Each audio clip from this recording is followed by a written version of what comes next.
The road ahead was a winding ribbon of white, flanked by towering pines dusted with fresh snow. I gripped the steering wheel tighter as my car's tires crunched over the icy ground, the GPS blinking weakly on my dashboard. "Destination ahead," the robotic voice announced before cutting out entirely. I sighed with relief as the cabin came into view, a quaint, weathered structure nestled in a clearing surrounded by dense forest. The solitude was precisely what I needed. After a year filled with stress, deadlines, and a never-ending string of meetings, the idea of spending the last days of December in complete isolation seemed like heaven. The cabin was exactly as advertised, rustic but cozy, with a stone fireplace dominating the living room and thick wooden beams supporting the ceiling. The kitchen was small but functional, and the bedroom upstairs had a bed with a handmade quilt that looked inviting despite its age. I had stocked up on groceries, brought a few books, and packed my journal. My plan was simple: reflect on the year, set some goals for the next, and let the quiet wash over me. I didn't mind the lack of phone reception.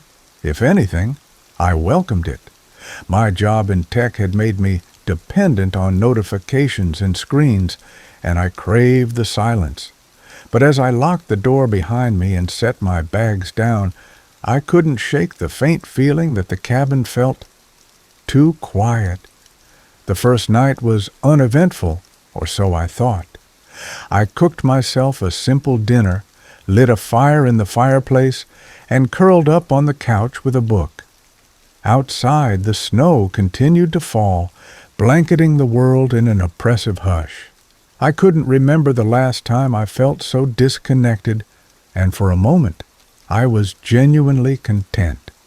It wasn't until I climbed into bed that I noticed the first strange sound. It was faint at first, a soft creaking noise like footsteps on an old wooden floor. I froze, straining to hear over the crackling fire downstairs. The sound came again, louder this time, and it seemed to be coming from the roof. "Probably just snow settling," I muttered to myself. I forced myself to close my eyes, but it took a long time before I drifted off. The next morning, I explored the cabin a bit more. There wasn't much to see, just the usual rustic charm you'd expect from a rental cabin. But as I opened a closet door near the fireplace, I found something strange: a small leather-bound journal, dusty and tucked away on a high shelf. Curious, I flipped it open. The first few pages were mundane, describing the beauty of the woods and the peacefulness of the cabin. But as I read further, the tone changed.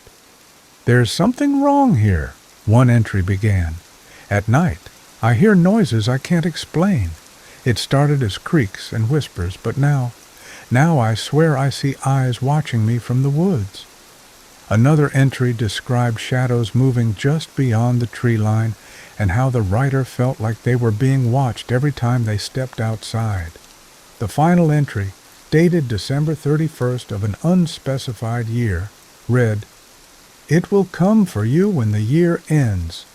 God help you if you're here after midnight." I slammed the journal shut, my pulse racing. It was probably just some kind of joke left behind by a previous guest. People loved to mess with others in places like this, but as the day wore on, I couldn't shake the unease that had settled in my chest. That night, the sounds started again, only this time they were louder and more deliberate. Footsteps, not on the roof, but outside, circling the cabin. I turned off the lights and peered out the window, my breath fogging up the glass. The snow reflected the moonlight, casting a soft glow over the clearing. But I saw nothing, no footprints, no movement, just the dark silhouette of the trees standing like sentinels against the horizon. I tried to convince myself it was an animal, maybe a deer. But deep down, I knew better. As I climbed back into bed, I noticed something chilling. The journal I had left on the coffee table was now sitting on the nightstand beside me. I hadn't brought it upstairs. By the time New Year's Eve rolled around, I was on edge. I spent the day trying to distract myself, writing in my journal, going for a short walk in the woods, even tidying up the cabin.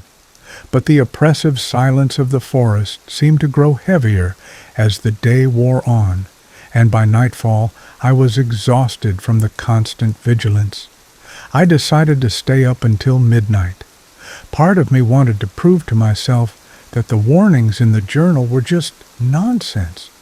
I lit a fire, poured myself a glass of wine, and waited. The first knock came at 11:45 p.m. It wasn't loud, just a soft, deliberate tap on the front door. My heart stopped. Who could possibly be out here in the middle of nowhere in this weather? I didn't move, didn't even breathe. The knock came again, louder this time. "Hello?" a voice called out. It was faint, almost muffled, like it was coming from far away. "Please, I need help." Every instinct screamed at me to stay put, but the voice sounded so desperate. I grabbed a flashlight and crept toward the door, my hand trembling as I reached for the handle. When I opened it, there was no one there. The moment I closed the door, the temperature in the cabin plummeted. The fire sputtered, and the shadows in the corners of the room seemed to stretch and writhe. And then I saw it. Standing at the edge of the clearing, just beyond the reach of the light, was a figure. It was tall and impossibly thin, its limbs too long, and its head tilted at an unnatural angle. It had no face, just smooth, featureless skin, and yet I felt its gaze boring into me. I stumbled back, my flashlight slipping from my hand. The figure didn't move, but the shadows around it seemed to pulse and grow, creeping closer to the cabin. I don't remember much of what happened next. I must have blacked out, because when I woke up, it was morning. The fire had burned out, the cabin was freezing, and the figure was gone. But in the snow outside the front door, there were footprints, huge, elongated prints that couldn't have belonged to any human or animal. Epilogue. I left the cabin that day, leaving my belongings behind. I didn't care about the deposit or the fact that I'd have to drive hours to get back to civilization without a GPS. All I cared about was getting as far away as possible. I don't know what I saw that night, but I do know one thing. I'll never spend New Year's Eve alone again. After a grueling year of work, I decided to treat myself to something I hadn't done in years, a solo trip to unwind. December had arrived with its bitter chill, and most of my friends had made plans with family. I, on the other hand, chose solitude. A cozy bed and breakfast tucked away in a small coastal town seemed like the perfect retreat. The reviews online raved about the place. The Ocean's Crest Inn sat on the edge of a cliff, offering breathtaking views of the sea. The thought of quiet nights, the sound of waves crashing against the rocks, and nothing but a book in hand, sounded heavenly. It was exactly what I needed to clear my mind before stepping into the new year. When I arrived, the innkeeper, an elderly woman named Mrs. Warren, greeted me warmly. Her demeanor was cheerful, but laced with a subtle edge of unease, as if she were always distracted.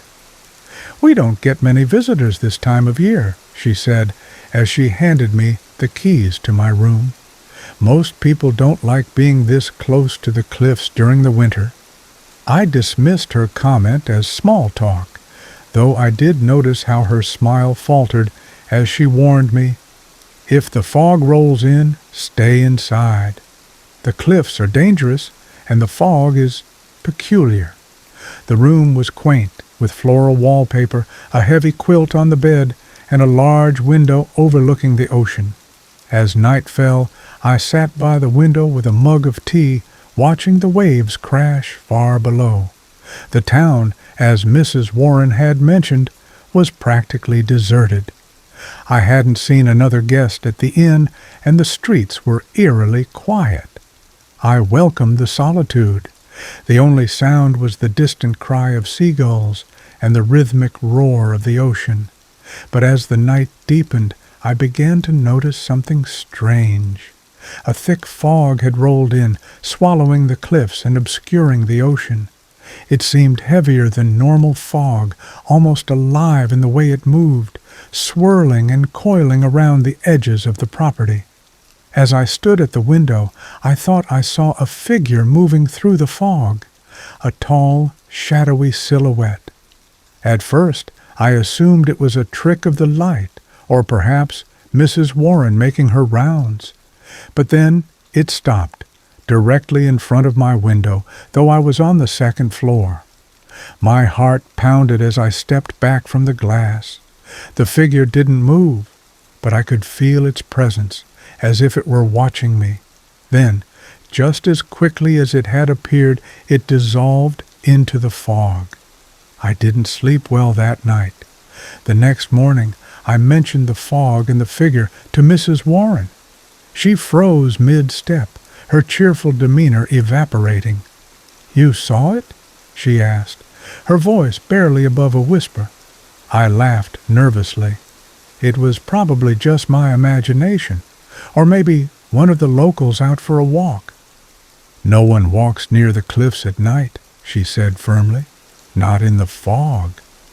When I pressed her for details, she refused to elaborate, only muttering something about the watcher.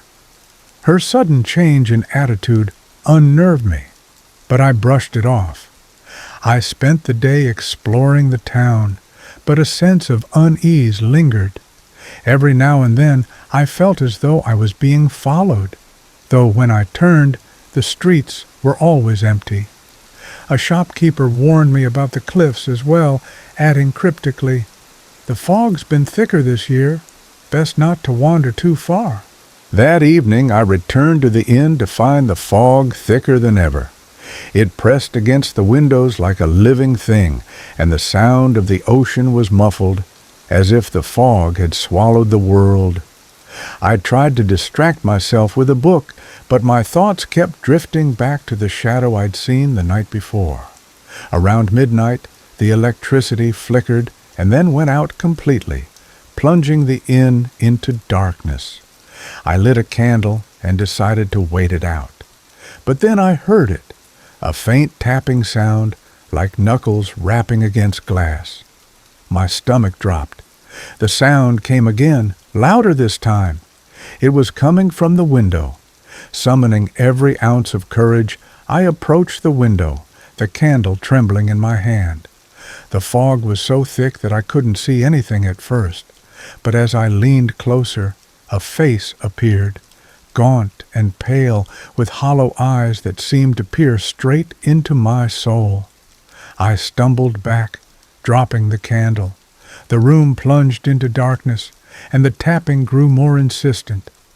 I don't remember how long I stood there, paralyzed by fear.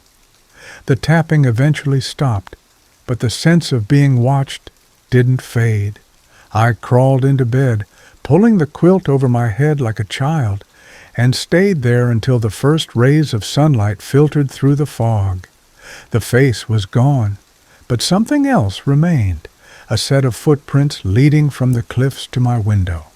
They were impossibly large, and they stopped abruptly, as if the figure had simply vanished into thin air. I packed my bags and left that morning without saying goodbye to Mrs. Warren. As I drove away, the fog followed me, clinging to the edges of the road like a predator waiting to strike. I don't know what I encountered in that town, and I have no desire to find out. But one thing is certain. The watcher in the fog is real, and if you ever find yourself alone by the cliffs at year's end, Don't look into the fog. You might not like what looks back.